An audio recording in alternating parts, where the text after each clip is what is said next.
what is Moos to you? An experiment.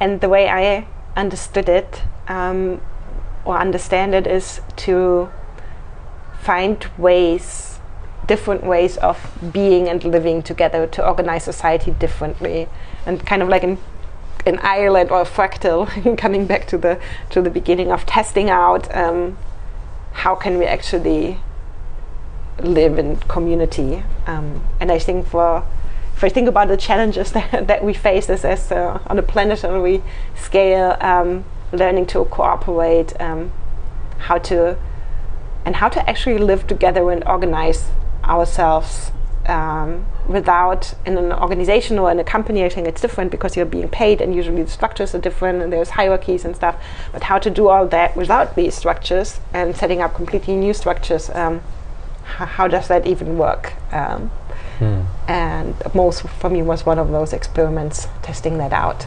Yeah, so you were living there as part of this residency, as I was, and I guess your primary project there might have been this fasting thing or the 108-day thing. Were you doing anything else there, or did you have any collaborations there with people? We started the Klima Kneipe, which is still ongoing. Yeah. Once a month? Once a month, yes. Yeah. And then we were Moritz, who has quite a network in politics and activism, and then Raphael, who has the network in journalism and media, and then me in academia mostly. And so bringing these different people together who somehow deal with climate change, and without a program, but just for them to get together and talk to each other and take some time to, kind of mingle across discipline boundaries, and not having like in a conference we just have input and then it's all very structured in a way. Yeah. Any surprises that you've had? I think it's 3 times so far that the Klima Kneipe has happened. I think it's happened 6 times. 6 times? Yes. All right. Now. 6 months? We had, All right. with one break. I think it was 7 months now. Wow, okay. Yeah. Okay. And from this meeting of 3 different disciplines coming together, maybe people that perhaps don't even talk to each other normally, I don't know, politicians, academics, and activists, anything that's surprised you all about how they've interacted? Not so much, no. I mean, the talk, to be honest, like... Have they interacted? Yes, they have interacted. It was usually, people also coming by themselves and interacting with everyone, so it was always a very nice atmosphere and everyone talking to everyone, so that was really nice, but actually not so much about climate or the topic in general. Sometimes they're relating as humans first. And yes, exactly. At some point, yeah. Which I think is also very, very nice to actually just have people who are somehow in the same boat where you don't. I mean, it's easier to. I mean, if you wanted to create change in the world, instead of like looking up somebody in the phone book somewhere versus like, I had a beer with that guy. It's obviously much easier to facilitate things. So, I guess maybe it's an investment in serendipity in the future, where we don't know exactly how it's gonna materialize in something, but it's certainly much easier if anything were to materialize with these connections. Yeah.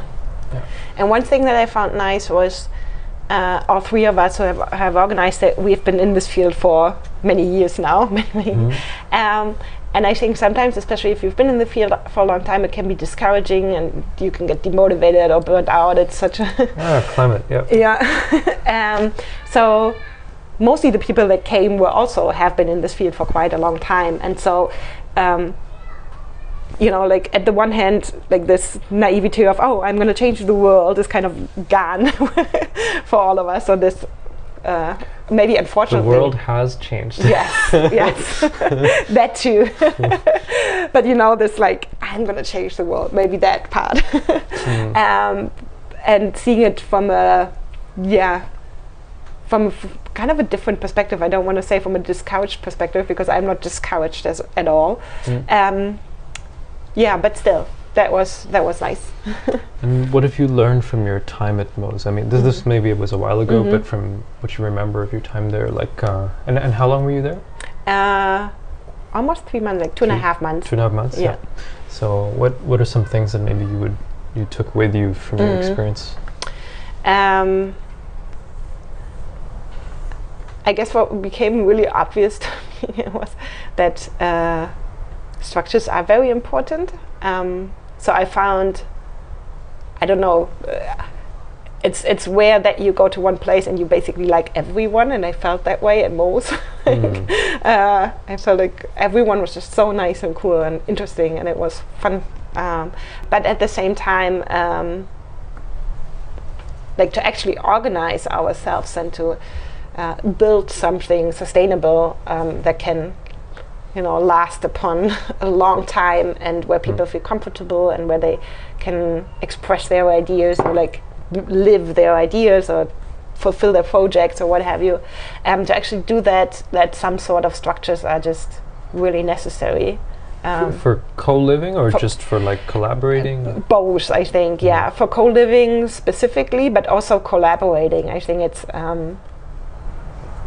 like, yes, we don't necessarily want those same structures that have been dominating most of our lives, with like clear hierarchies and one person the king and the rest follows or something like that. But still, some decentralized organization is just is inevitable. I'd be curious how you perceived the organizational aspect at Moos. Like if you had the same sense of the structure being necessary, or yeah, I mean, I could have also. I mean, I think a lot of people felt there could have been more structure, and everybody maybe had their own idea of what that could be, and it wasn't clear like which one would actually make sense. So it's kind of like where do you start with trying to put a structure on something that is actually not like completely dysfunctional. I mean, it is like Julia had said this thing once of she finds it strange that people ask her for the process for how to get things done or who to ask for certain things, because in her observations, like things are happening without people coming to her or whatever. So it's not like she was the bottleneck or something. So there is this sense, like things are actually happening, even in the case of the DG. I mean, people do certain things, but then there are certain things that don't happen, like maybe usually around cleaning or just like care work and taking care, and it isn't clear who's supposed to do that. And then we call it a residency, and should we call it a residency, which sometimes means this place where you go and sit at your desk and don't think about anything else, or is it really a co-living thing? I was always of the opinion that it's fundamentally a co-living thing. If we're living together, it's co-living first, and that's the foundation on which you would do any kind of residency. So it feels I wouldn't want to skip over the co-living part. So but at the same time, I don't have an answer for what that structure should be. I'm also kind of in favor of not having a structure, in the sense that certain kinds of structure, instead of roles and certain people are responsible for certain things. Like I like the idea of just creating a certain culture of how to do things, and so people can maybe help each other to learn how to see things that are needed. Raphael has said this, like, look at what's going on and see where you can contribute and see what's needed, and just go there and do it, and this, I feel like this can happen without something being imposed and without somebody saying it. But maybe it's also harder if people keep moving in and out, so maybe you need a more stable group of people to do this. So and even after I left Moos, I was also visiting certain Genossenschafts in Germany. Like there's one in it's a place called Alte Hölle, Old Hell, which is organized and run by the CCC people, Chaos Computer Club. And then I went to Trilke, which is in Hildesheim. It's pretty well known. It's an old castle. It's been there for like 30 years. And then there's also this little project house called Kant House in Wurzen. So 3 different, it's a bit smaller, younger group, but like different ways of co-living, and seems like, I would say each of those are quite functional actually. Like everybody is kind of clear how things work, and I don't know how much of it is like formal meetings and roles and this and that, like, but things are happening and people seem to have their needs met, and at the same time they can also live their own lives and do their own things. So I don't know how much of that could or should or needs to be transported into something like Moos, or what Moos would need actually exactly. But I would agree with you that it would be nice to have some kind of I don't even know if I would call it structure, but I would just some way where people's needs are taken care of. Yeah. So that they can do the higher level things. But I don't know what specifically that should be. Where can people find out more about you? JessicaBöhme.com. BOEHME. Or eco-philia.com. That's German? English, ecophilia. Dash. So dash. Eco dash. Dash. PHILIA. Yeah, exactly. All right. Great to chat with you, Jessica. So nice to chat with you. Thanks for being here.